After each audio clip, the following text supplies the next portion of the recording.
Hello and welcome to episode number 35 of the Marriage Coach Podcast, where we are here to help you take your relationship from surviving to thriving. Today on the Marriage Coach Podcast, we have an exciting episode, Questions to Single Men.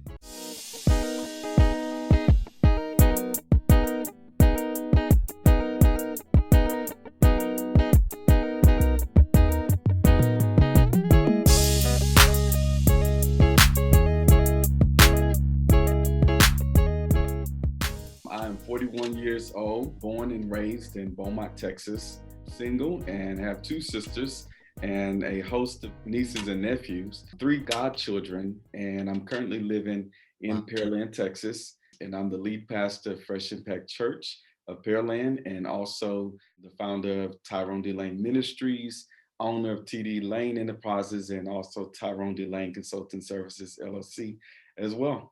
Awesome. Right. Awesome. Nice to meet you on tonight. Mr. Kelley, let's tell us a little bit about yourself. Oh, yes. Well, I'm James Kelley. I'm 29 years old. I'm born out here in Oklahoma. I lived majority of my life in Virginia, and I just moved back out here to my hometown in Tulsa. I wanted to reach out and have a great experience over church home, so I came back out here to TC, where Mike Todd is, a Transformation Church. And I just started my own podcast, the J. Kell's Podcast, and just trying to be revelatory with the people that who were looking for something authentic, something that's necessary for any age, any demographic, whatever is necessary, usually about relationships. But yeah, that's just why. Have you ever been asked the question, why are you still single? For me personally, just being a guy, there's some things I still have to clean up. And I think it would be dishonorable and it would be disrespectful for me to try to invite a woman into my world knowing that it's not ready. So that as of right now, I think that's what the primary situation for me is. But it will get better, in time. And God's timing will do overall, and He will supersede everything else. So that's right now why I'm still single. Better question would have probably been asked is, why are you single? Instead of still single, I think that would be more the question that has been asked. And I would say that, obviously I haven't found the one that I feel that God has prepared and have for me at this time. And so in the meantime, I've just been busy and focused on ministry. Sometimes people look at being single as if it's a curse or if it's something negative. Society has put a stigma on single people as if being single, like something got to be wrong with you. Apostle Paul actually admits that he was single. And he admonished the New Testament prophets and priests that followed him to be single. Not because singleness is a curse or marriage is a curse, but he admonished them to be single because they could do more things for God when they are single. So what does that mean? That means in a today language that you mean I don't have to check in, I don't have to tell my I can really just focus on me. Like my brother here said, focus on me at this time. This is the time that as being single, you can make as much money you want to make. For me, I can give more time to the ministry and God. And for me also, I have re-enrolled back into a doctoral program. So focus on me, improving me as a whole. And so this is basically, I believe that it's time to just continue to improve in my life. And so I would say to somebody that get asked that question or are single, that this is the time that you can spend more time by giving God. And then on the flip note of that, sometimes the singleness can be like, just because they don't see nobody don't mean it ain't nobody. Come on. We're single until we are married. And so even if you're dating or go on dates, for me, I have to be selective in my dating as well as being a pastor and being over a flock of people. I can't just have anybody come in every weekend in and out introducing to people until I'm ready and we're ready to introduce that and make that public. I like Pastor Tyrone saying just because you don't see nobody don't mean there ain't nobody. Bam. I like that. Yeah, I like that because I think that's good because, we can move in silence. We don't have to do everything out in open and every week we come with somebody different. I like that. And for me, I think it's refreshing to hear from the male perspective because I am bombarded with that question, and sometimes I'm like, that's a tad bit offensive. Don't ask me that, like because it does come across as what's wrong with you or you're broken. It's like it's just not timing, and like they said, I'm working on me. But it's so good and refreshing to hear that male perspective. So, what lessons have your past relationships taught you? My past relationships, I would say, have taught me to reevaluate my own personal life and to make sure that I realize the type of wife that I need to connect with for the remainder of my life. And making sure that I survive and through everything that I have went through, making sure that I don't become a mechanism on what I've been through and begin to thrive in where I'm going. And so making sure that someone in my future don't have to write a check for a bill that they're getting ready to run up. Come on now. Let the church say amen. And one of the most powerful lessons I have learned in the of the lesson is the power of forgiveness. And because forgiving the other person is one component, but I also have to learn to forgive myself. Because oftentimes we ask ourselves, is something wrong with me? Have I done something? Why didn't it work? Do I have a curse on my life? Am I like my daddy, or am I like my, so we sometimes wrestle with that place of forgiving ourselves, and we get stuck and cannot move on. So I would say forgiving the other person and forgiving yourself is very important. Making sure that what you went through make you better and not bitter and jaded. Yeah. Because making sure that I didn't have any walls from what I learned, and that this is how that you are able to overcome your past relationships. This is how you know that you've overcome your past relationships, when you can call it a lesson. Wow. Yeah. So I have learned to date my future and not my past. All right. Hashtag, quote, post it, tweet it. That's some good stuff right there. That is. Actually, touching similar bases with Tyrone. One of the greatest revelations I've learned in past relationships is how we leave them. That God still honors. He pays undivided attention with how you leave the same one that he still loves, even if they hurt you. And how we walk away from a relationship, whether we've been hurt or been damaged. And if we do forgive that individual and forgive ourselves for what we even allow ourselves to go through certain relationships, it determines how well we walk into the next one. So he pays undivided attention to how well you still treat them. Do you cast aspersions upon them? Do you cast any word curses on the individual? God still is going to hold you accountable for how you carry and how you associate yourself or disassociate yourself with the one that he still loves, which is someone that you was in a previous relationship. That is really good because I think we don't often talk about how we exit relationships.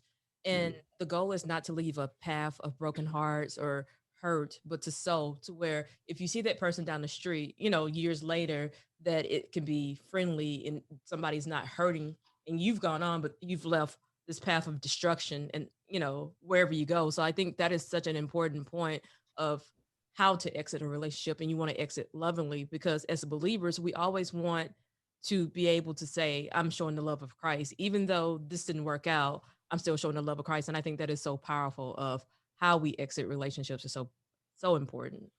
Absolutely.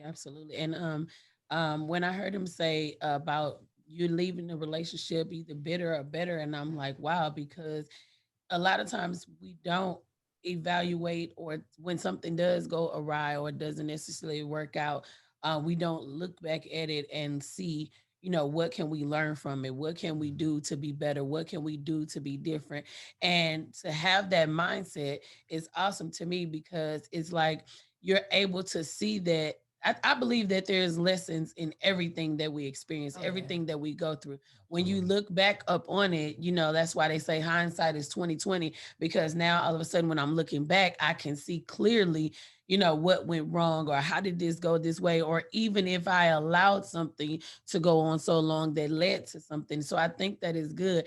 And then you always want to leave a relationship and get to the point where you can have that forgiveness towards the person if they did wrong you or do something, whatever. Or even if the relationship ended amicably, you don't want to, be carrying something on into other relationships. So being able to look at that and to walk away from any relationship and see that I'm better than I was because I learned something versus now I'm bitter because I'm carrying this with me, because I think it's a detriment to many people. To many people, if you talk to them, you will hear some of the negative things. And, somebody can say, oh, I'm done with this person or I'm over them. But, every conversation is about them. Every negative word is about them. Mr. Kelley talked about you speaking negativity over them and speaking, bad things about them because you're still wounded from what happened. And I think a lot of times I think the one of the biggest things is that in between relationships, sometimes we don't take that pause to look back and see what was the lesson, to look back and see, what can I learn from this? How can I walk away from this better instead of bitter? And sometimes, without even knowing it, you just move forward and that bitterness is there because it did not work out the way you wanted it to, or it did not work out the way you believed that it would. So I think it's a great thing to be able to look at everything in life, even including relationships, and be able to look at it and say, this is something I learned here. Oh, most definitely.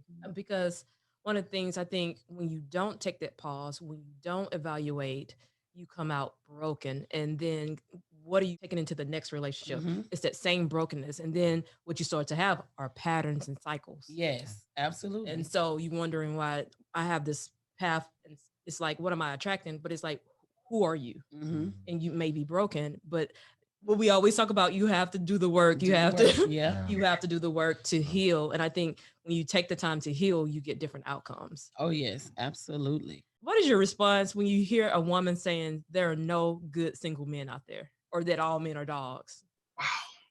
He said, wow. Um, I mean, we hear it. I hear it, especially within my demographic, my age range of women, more so on social media all the time. It's just unresolved issues of the heart. I believe most individuals talk out of their pain, unprocessed pain, Mm. when they feel like all men are all women, but usually all men prototypically are always the common denominator of what's going on with the struggles in relationships. And unfortunately, it's just happened to be a greater problem with how we all associate ourselves to communicate. We don't know how to communicate. We don't want to learn each other's languages. Men and women learn differently, and somehow when there's a disconnect there, we always blame one or the other. And because we're not willing to learn, we're not willing to talk it out. Again, social media has everyone have this microwave mentality that if you hurt me the slightest pinch, I'm leaving. And then if you go through that, and if you don't want to learn and how to work out anything within a relationship, you just run, and then you upset, which makes sense. But then you just want to put everyone in the same box as, okay, because I've been hurt last time or the time before that even, it just has to make sense that everyone is the same way. And that's the biggest issue that we all have, is not having enough people that show the difference, to be honest. There's a lot more men that's willing to risk breaking a woman's heart than a man that's willing to mend it. And the ratio is just not equal, it's not balanced, and that's the issue. But there are some men out here that are willing to show a woman, hey, listen, in spite of what she's gone through, in spite of who's been before me, I can be the last one, and I can be the best one for you. And somehow I just want to change the negative connotation that good men finish last, because we're supposed to. There's supposed to be no other man afterwards. So that's just what it is for me. That's how I see it. Good men finish last. That's good. Because That's they good. They supposed to, right? It's That's really interesting. One time I was watching a Sinbad comedy show, and this woman screamed out, "All men are dogs!" And he's like, "Have you dated them all?" And I think sometimes it's in conjunction to what James was saying, is that we have this stereotype and this generalization of all, men or all women, or this type of man or this type of woman. And I think that is such an unfair classification or evaluation, because it's like until you date every single man, or until you date every single woman, you can't put all in front of that. You can't, that disqualifies that. You don't have the Absolutely. experience. So Yes, I agree. because all means all. Right. Yeah. And I think, you talking about relationship, like, women to say that, all men are dogs, but sometimes you have to look at yourself and see what type of person you are, because good, decent men tend not to, if we would say all women are dogs, a good man wouldn't even try to seek that type of woman, so that's one thing, identifying yourself, you have to really look at yourself and say, who am I? Right. Is this what I'm attracting? Because certain things attract certain things, That's true. and so we have to keep that in mind as well. And then another thing, your location. Where are you looking? Where are you going? What type of environment you're in? So it's a lot of different things women or men have to look at before you say, all women are this and all men are that. Really have to look at ourselves and say, what? Am I doing everything I'm supposed to be? Am I making myself that individual? Am I becoming the man or the woman to get that dream individual, having somebody that I can be equal to? Absolutely. Maybe it's something that you're presenting. And Mr. Kelley, you said we don't know each other's language. We don't speak each other's language. And I think that, a lot of times that's something that is definitely things that we're not taught. When we're growing up, we're not taught that men and women are different. We're just automatically taught, with men, you grow up, you date, you meet somebody, you fall in love, everything is happily ever after. That's the storyline that we're sold. But when you said that about language, and I think it is true, because we don't we think one way, we feel one way, we speak one way, and then men are different. But when we take the time to get to learn each other, then we can grow and we can go to different levels with different people, because we're getting to know them. We always talk about, the whole, it's almost the thing like the book Men are from Mars, women are from Venus, if I'm saying it right, or opposite way. But we are different, and because we are different, we have to work on communication. I think the lack of communication, as you said, Mr. Kelley, the lack of communication has caused many problems in many relationships, and it does sometimes cause people to have their issues, and then they fall out in this, oh, all men are like this, or all women are like this. And it's because we don't know each other and don't understand each other, definitely don't understand what's being communicated. And then, Cedric, you said about who we are and what we're presenting. And while you were talking, the only thing that popped up in my mind is that, sometimes you, as a woman, a single woman, you can want this wholesome, good, decent, hardworking man, but then, we're presenting a whole different person. And we have to be careful, because if you're presenting a certain type of person, that person is going to attract certain type of person. So you have to be the type of person that you want to attract. So if I want to attract a spouse or either a mate on a certain level, then I have to be willing to go to that same level myself. You can't ask for something that you're not willing to Willing to be. give, right? Yeah. And Mm-hmm. I think that is lost. But I think too, we fail to maximize the dating process. Mm. And so these are opportunities that, instead of making googly eyes, that you learn each other Dig deep. communication, you Mm-hmm. dig deeper. So, Mm-hmm. guys, I want to ask you, how do you approach dating? I would say that we living in a fast-paced generation and world with high technology. You could log on the internet on your TV and stream anywhere you want to stream. You can get Alexa, Siri to say anything you want to say. So we live in a world of fast pace and things that are just happening. Well, dating is not that what we have been, the world, that 21st century world that we live in. I believe that it starts slow. I believe that dating, it should start slow. Relationships should be start off organic. I don't start off with expectations. I think that Love it goes back to the other question that you guys said about that women think that all men are dogs. I think that sometimes women think that all men are dogs because of the expectations that they have for the individual, and it that. doesn't meet up to their expectation.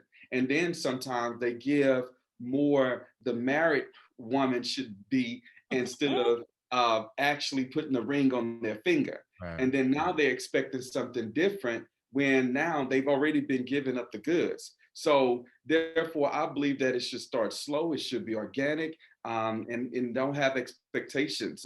I just feel like, when I'm dating, that if it don't fit, it don't fit. If it don't feel good, it don't feel good.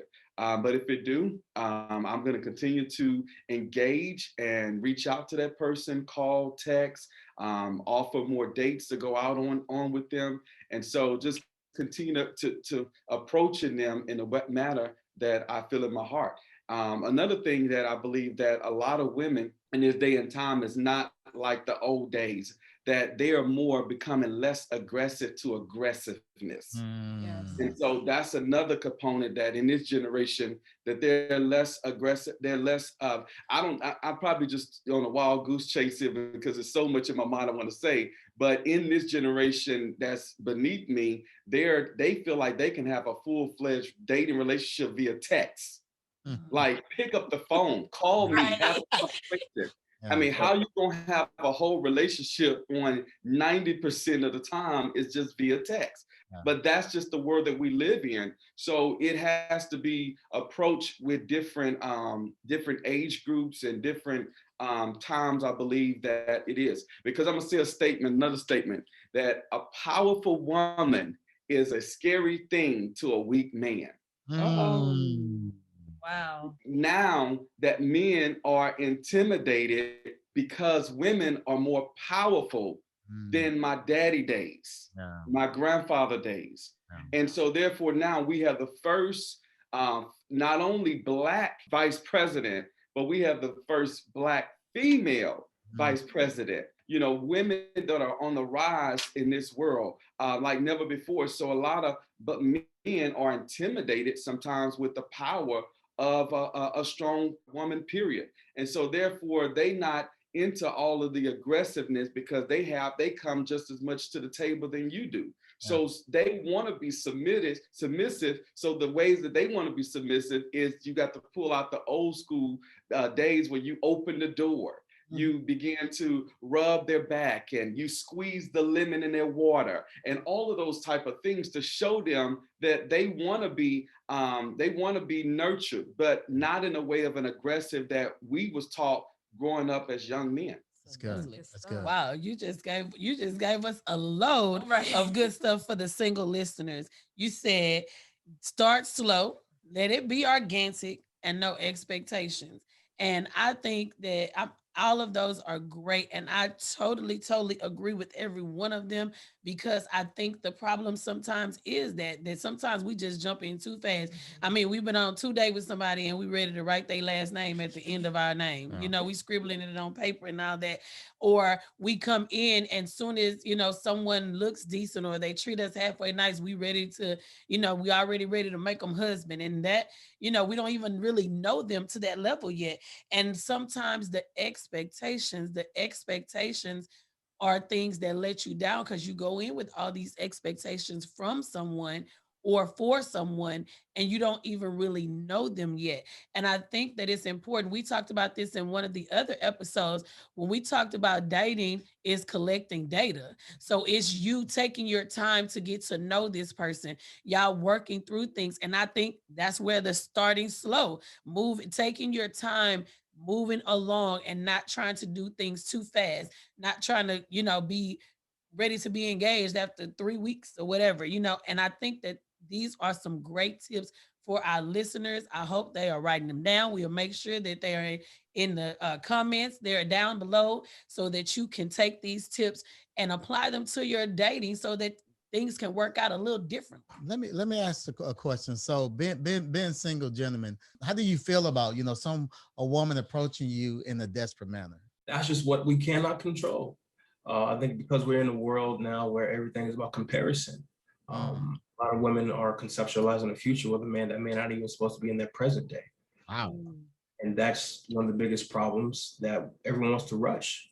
Like you said, they want to write the last name. They're already thinking about their first baby's name with you before they say hello. So now they're jumping into the DMs. They want to be pursued so much to the point that now they want to pursue. And I think there's a difference, for one, from initiating conversation versus pursuing. There's a difference, but now they want to do both. And somehow we're in a world now where society deems women to have to be the one who has to be the go-getter in every endeavor.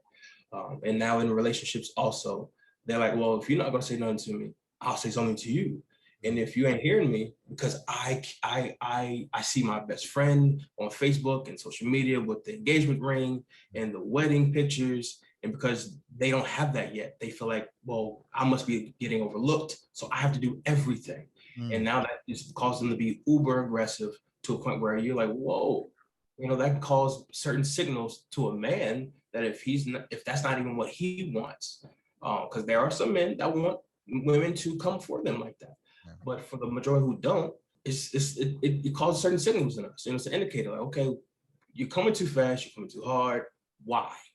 You know, why? I need to know why are you trying to jump my bones in a way, in a speed that's totally unnecessary, and not wanting the man to take all the reins of it all. Yeah. Unfortunate, because that's just what it is. And the biggest thing I think is if it has to be forced, it's not meant to be formed. And that's our biggest issue. They're trying to force it. They're trying to force themselves, trying to force a marriage, trying to force a relationship, just so they can say they have a relationship. And I'm not going to be your project. I'm not going to be your pick him. I don't even want to be your settle, because I think that's what a lot of women do too. Yeah. They choose because they check their biological clock. They want to race against time to see they can have a child or whatever the case may be. And if you just remotely seem like you're someone Christian or somewhat know a scripture or two, that's just enough. And that's the issue. But I think there's such a teachable moment here, because more recently I have heard guys say, I'm looking for the woman to approach me. So as a single woman, how do we navigate that? Because you have some men who like, I need you, I want you to come approach me, or I need to show you some sign. Then you have the other side that says, well, I'm going to pursue you. I don't need you to do anything. So like, I think there's a little bit of confusion out. Like, how you verse that, how you navigate that, because you're hearing mixed things. I would just kind of throw out there and just say that this is will be a twist to it, is like um, Bishop Jakes had preached a message, and I've read his book on instinct, and he talks about the lion and how that we are built as instinct, and most men have an instinct as being a hunter and being the one that does the chasing. Yeah. And so you can put a lion and train him to not chase, but really, if you put him back in the wild, he's going to do what his instinct has been originally given inside of him. And so, no matter how much we want to change it, most men may say they want to be chased or they want the woman to approach them, but that really is not the true instinct. What God has put inside of a man's is to be, because he made it plain and clear and said, when a man findeth her, he finds a good thing. And so he'll allow that the woman to be presented in front of the man, but it's the man's option to choose that particular woman that God put in his path. And then when he put in path, he believed God to have favor with her at the same time him choosing her. Thanks for the clarification, because I mean, sometimes it can get confused, and it's like, well, because then too, as I think sometimes as women, you get a lot of feedback, like you don't make yourself open, or so it's like how to verse that. But so what I hear you saying is that single women know your worth, stand your, be pursued. That's what I hear is wait to be pursued. And I think that we can easily just accept the new normal and not start normalizing things by watching reality shows, by all the dating apps and all of the things that's out there. And it really can take us away from our original instinct with the way that God has designed it to be. And so then it puts a woman in that place of pursuing. You see the reality shows, and that's all it's about, that these powerful women living a lavish life, and choosing who they want to date and not. So then that puts a lot of women in that same mindset and say, wait, I'm powerful, I'm wonderful, I'm a great housewife, I'm a this and that, so I can, do that too. So it just taking us back, if we're talking about godly women or we're talking about worldly women, because there's different standards on which women we're talking about. And so we just have to come down to the place to say, Are we talking about a godly woman? Or are we talking about a worldly woman? It depends on what type of relationship do you want.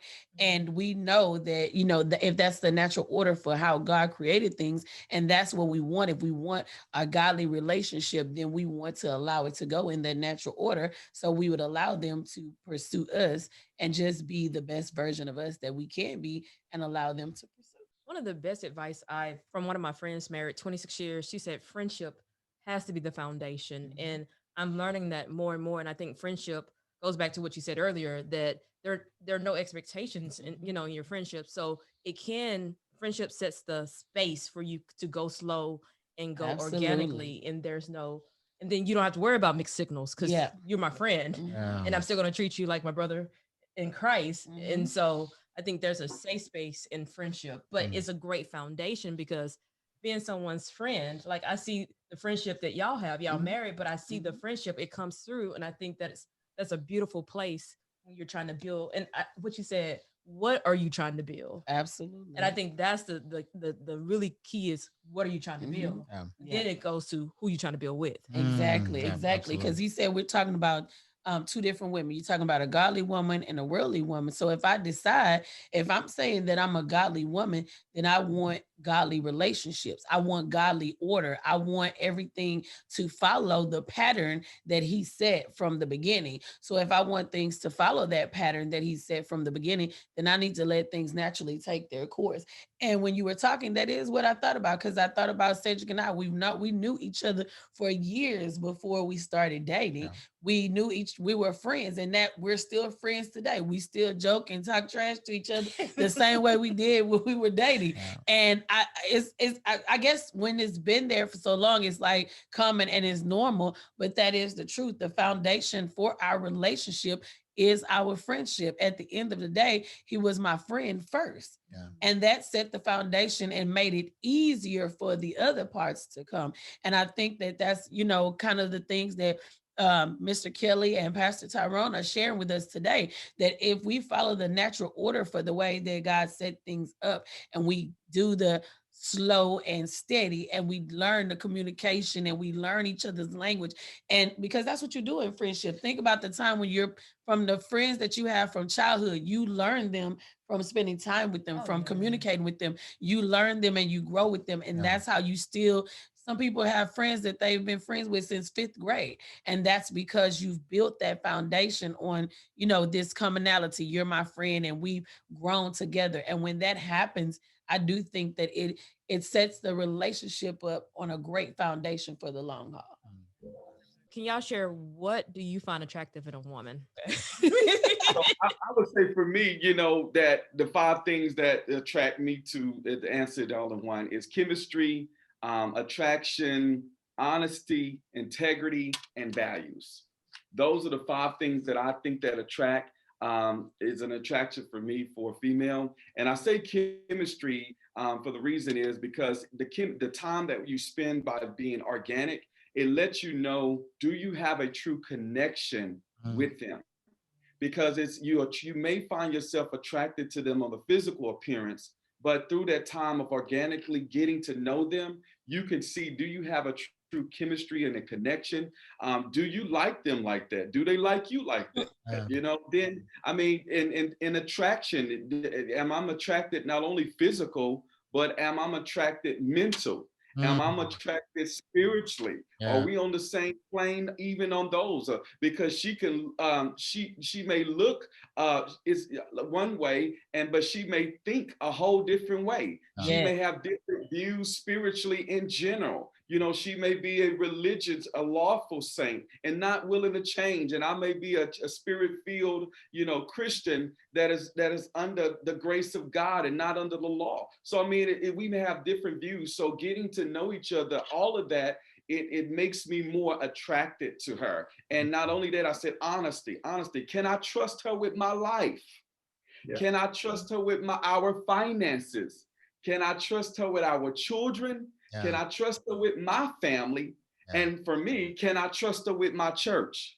Because I have to ask those things, honesty things. And so then you go on, for me, is integrity. Do you pay your tithes? What's your background look like? Right. Have you ever been to jail? What for? What do what do your credit look like? Do you pay your creditors on time? Mm, Do you know all of these things because most people put intimacy over integrity. mm, yeah.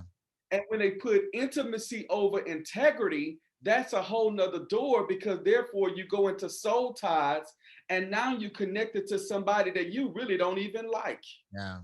And so the last one for me, it would be values. What are your core values? What do you believe in? What do you value in God? What do you value in life? What do you value in yourself and as a whole? Because we put the physical attraction over all of these things that are very important to us, and then we end up in the divorce court.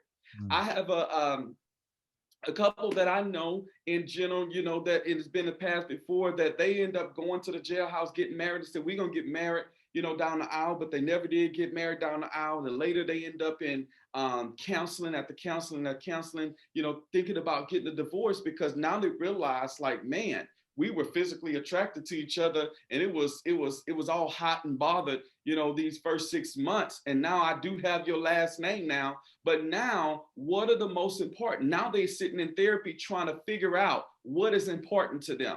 I'd rather get it right the first time yeah. than have to repeat it over 4 times. Yeah.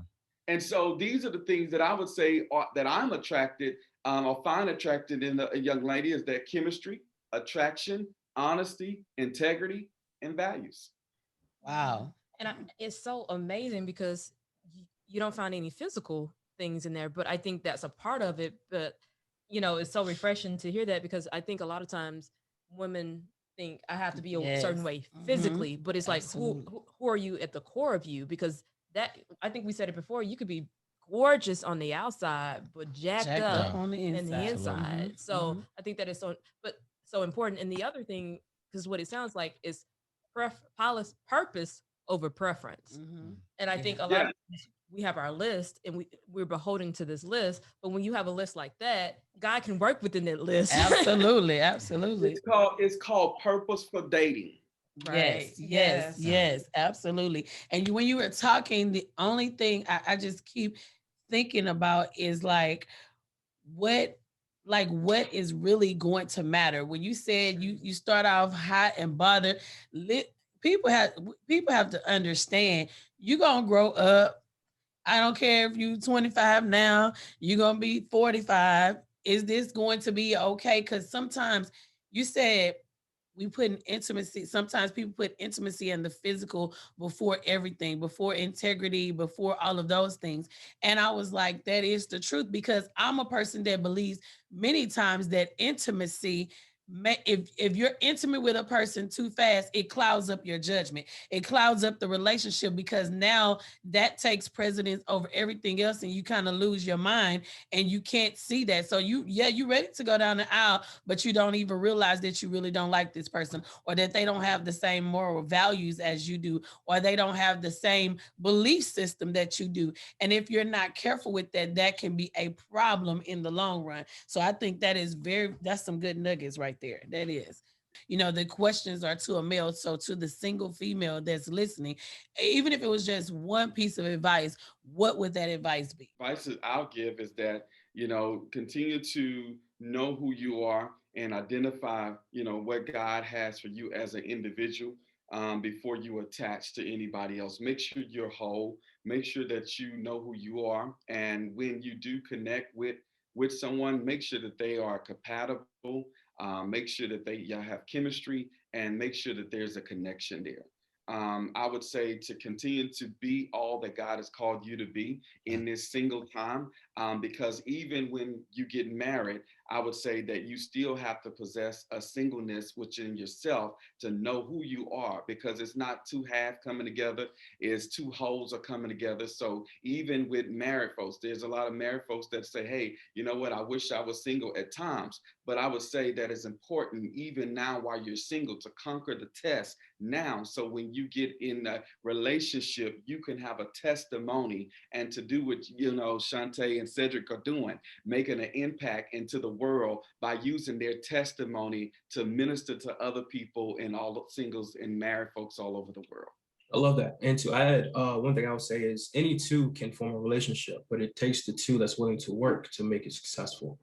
And while you're there, or even before a relationship, you have to practice always being integral, always understanding your level of representation. How you present yourself is also a language within itself, and that's how we're going to understand you. Your cadences, what you prioritize in your life also. Is it just about the money and go getting the money? Or is it about sustainment and fulfilling what you need to do right now for your future? And being single, I can understand it's rough. I can understand, again, the comparisons, the want or the need some people feel to do so. But it's very prevalent that we keep God first in everything, that his timing is perfect and you don't have to rush him. You don't have to help assist him, try to find someone for you. Only thing you can do is the best that you can so the best can come. And if you keep that first and you prioritize that and prioritize yourself along with your self-care, with your ability to keep your foundation strong, because you don't want anyone else. You don't want to walk into a relationship, I should say, with someone labeling you with their own level of definition of you because you don't know who you are. You don't want to live with someone or abide by someone or be in a relationship with someone that has that power and that onus over you, or able to usurp the ability to conduct how you operate within you and your own individuality, because you want to be accepted, because you want to be liked, because you want to be someone that has someone on their arm, and vice versa. So again, as a single individual, man or woman alike, most definitely you have to prioritize what you do, how you do, and how you represent yourself always. Thank you. Thank you. That was Yeah. awesome. This is great. That's good. This is great. Yeah. It's Jamila said it multiple times tonight. It's completely different when a woman can get the male's perspective, because then they get to it's almost like you get to see into the mind of the other side. You get to see into the mind of what men actually think about it, because I think and this is me as a woman. When we ask the question about what did you find attractive to a woman, the question is to see from a male's point of view what is attractive. And most of us would think the first thing is going to be, oh, I like her to be tall. I want her to have long hair. I want her this, and that. But when that is not even in the description, then it's like, wait a minute. So we talking about a whole nother level right now, because you were talking about how she is as a person and who she is with her morals and her values. And I think that a lot of times, because of what we are sold through society and what people say all the time, we believe that it's the physical. And sometimes as women, we could get so focused on the physical that other part that is really us, we don't work on that part. That part that is really us is not as important to us, which it should be, because that's who you are. And even when the physical is gone, you still have to be with that person. When the years pass, and I always think about this song, and I think his name is Musique, when he talks about when your hair turns gray and you start to gain weight, is things are going to be different. That person is not going to always be a size 6. So when things are different, what are you going to be left with? And I think that's good. That's good. That's good. Well, I would say this. I would say, that's something that, probably in your 20s and maybe early I 30s was gonna that you say would that. be like that. I just became a man yesterday though. So, so, so that you have to evolve into that. That's not going to be your initial growing, because society has instilled in us that, when you're the cars and all of that, that you would be like, oh, that's my car. I want that car, this and that. So we've been kind of, big on visual. So as you grow and evolve into the man that God created you to be, you start valuing things a little different than you did in your younger days. Absolutely. It hits you differently because when you have more life experiences, you have more data to experience it through, and Absolutely. you can really start to really gauge what's really important. Absolutely. You know, And I do think it's somewhat level of maturity as well, because I mean, there's some 40, 50 year olds that still have the same mindset. That's possible. So the growth, it has to be there. If you see, especially if your family, all your uncles and all this stuff, they run women and all this stuff. So if you're lacking that visual, I Mhm. think this will be so powerful to say, here's a visual, two different age ranges, but here's a visual. Absolutely. And so I can't wait to be pursued. So powerful, powerful. Yeah. Awesome. Absolutely. Awesome. This is good. This is good. And Mr. Kelley, what you said the name of your podcast was? Oh, the J. Kells podcast. Okay. JAYKELZ podcast, PODCAST. All one word. You know how you doing Lead to Greatness? If people wanted to connect with you, no, we can't do it on this one. Y'all stuff be blowing up. Be like, wait, hold up. Oh yeah. They gonna be wanting to connect with the single brothers. Like, wait a minute, we not matchmaking here. Right. Did you hear the man say, let him pursue you? Drop down in the comments. This is awesome. This is awesome. We thank you, gentlemen, for your time. We appreciate all the valuable information that you have given us to share with our single listeners on today. And I really do think this is going to be a great, impactful episode for the single women. Gentlemen, thank you so much for the wisdom, man. Thank God for having you guys on today. My blessings that God continue to bless you all spiritually, bless all your endeavors, your businesses, and bless your future, man. God bless you all. Thank you, sir. Blessings on you y'all. guys. Yes, y'all. Thank y'all. Comment down below and let us know what piece of advice or wisdom resonated the most with you. Thank you for joining us today on the Marriage Coach Podcast. If you found the information in this episode helpful, don't forget to subscribe. Hit the notification button, turn on your notifications so you will be notified when we upload a video every week. If you're listening on iTunes, rate the podcast and leave a review. That helps us get the word out. We also want to invite you to head on over to our leadership podcast, Lead to Greatness, where my husband is interviewing great entrepreneurs and leaders every week all around the world. We want to thank you so much for joining us today on the Marriage Coach Podcast. Looking forward to hanging out with you again on next week as we continue to help you take your relationship from surviving to thriving. Bye. See you next week.